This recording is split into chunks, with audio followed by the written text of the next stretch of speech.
I would just like to welcome you back to another episode of Beyond Massage. In today's session, we're going to be talking about something I think is really important, and that is removing ego from your massage practice. Now, today's video is really just geared towards massage therapists, and much of what I'm going to be talking about today stems from my personal experience as a therapist and how I've changed over the years and just some awareness that I've picked up. I would like to offer some suggestions for newer therapists or therapists that have been in the field for a while, just to, again, just kind of checking in and making sure that you're not putting your ego onto your clients. And please know that this is a daily practice, and this really contributes to the importance long-term of like finding your ideal client too. When I first started massage therapy, like many of us do, I wanted to fix everybody. I was excited and ready to give help no matter where or what was going on. I would see hips that were over-rotated, hunched shoulders, clenched jaws, and I would give so much information I thought would help clients after their session, but I didn't realize that oftentimes offering the suggestions was taking away from the opportunity for the client to actually enjoy their massage and to connect to themselves and how they were feeling after their session. I didn't realize that not only did I start to create expectations in myself of my clients to use this information, but that it was also creating expectations in my client's mind, and they were thinking about whether or not they used that information when they came back for another session. I remember times clients would come back in and the first thing they would say to me is, "I didn't try what you told me to do or showed me to do." And sometimes I would even ask, like checking in, like, "Hey, did you do that thing I showed you? Did you try that? Did you explore that?" And I recognized while I had good intentions, I may have limited their experience. And now, rather than their association with me being relaxation and rejuvenation, they were stressed out about not doing what was suggested. And this really just reflects the importance of keeping the ego in check and out of the massage room for a multitude of reasons.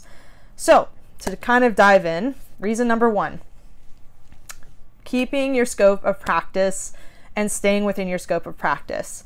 Scope of practice is defined as describing the procedures, actions, and processes that a healthcare practitioner is permitted to undertake in keeping with the terms of their professional license. The scope of practice is limited to that which the law allows for specific education and experience and specific demonstrated competency. So in a big mesh of words, that basically means that you are limited to this certain area of knowledge and you have to prove that you are continuously competent in that area of knowledge. And I really can't stress this point enough. As a massage therapist, our scope of practice is limited. Some of us are going to have other degrees, licenses, certifications, and experiences. However, it is very important to, again, fully acknowledge your knowledge limit. And this also brings to light the importance of a thorough intake process so you can establish boundaries with the client and refer the client out if you think it's necessary. We really have to stay away from diagnosing our client.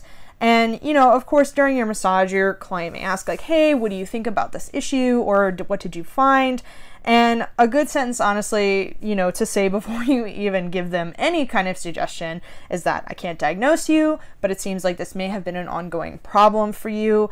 And it may be a good idea to follow up with your provider or your nutritionist or your doctor or your physical therapist or whoever." It's very important that during the intake process, when we're gathering all this information, we make educated decisions to make sure that we are not promising our client anything we can't deliver, and that if there is a safety issue or some kind of like long-term pain or problem area, that they can go get the help they need, right?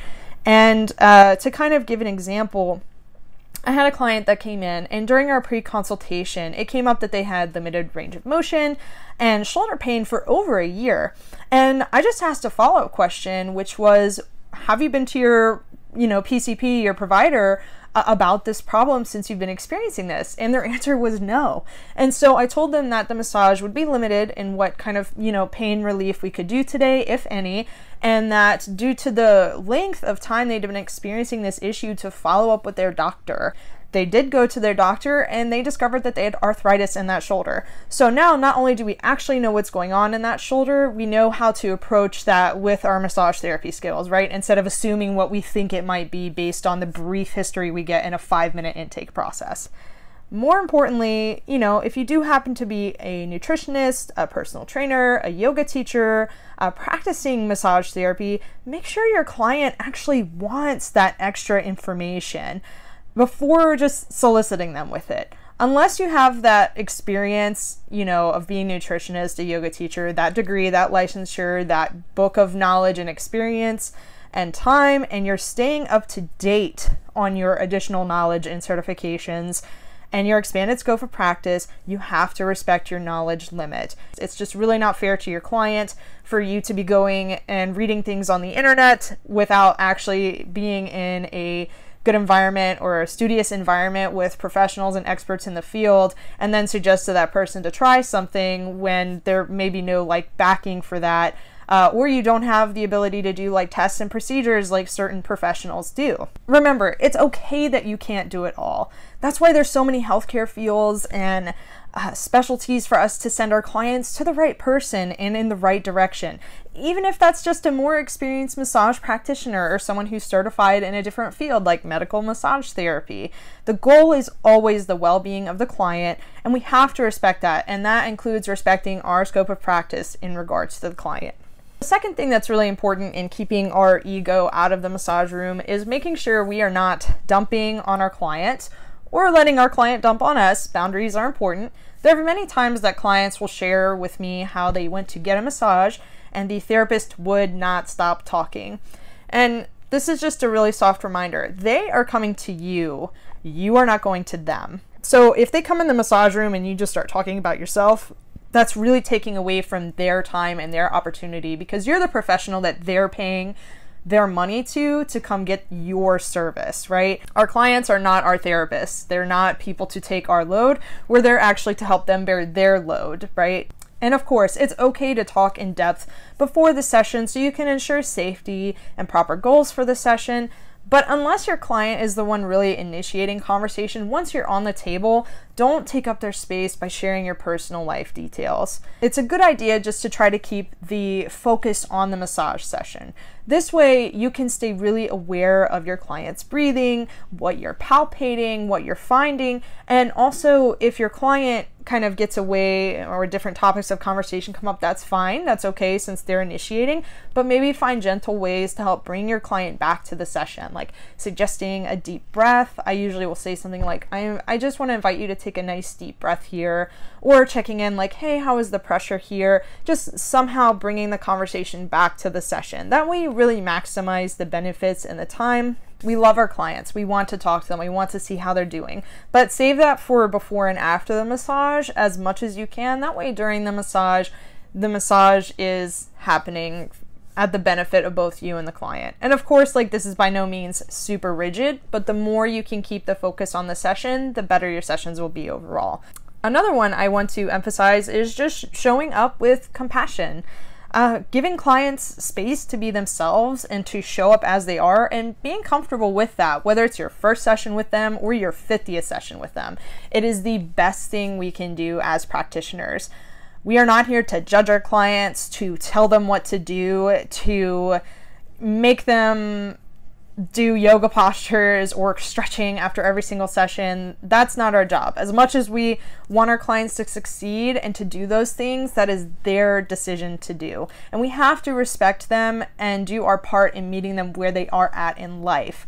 That's whether they're on or off medication, whether they have an illness, whether they're just having a bad day. You never know what's going to happen when that person comes through the door. So we have to be present enough with ourselves so we can show up with compassion when that client finally does come through our door. Avoid expectations for what your client does outside of the massage room.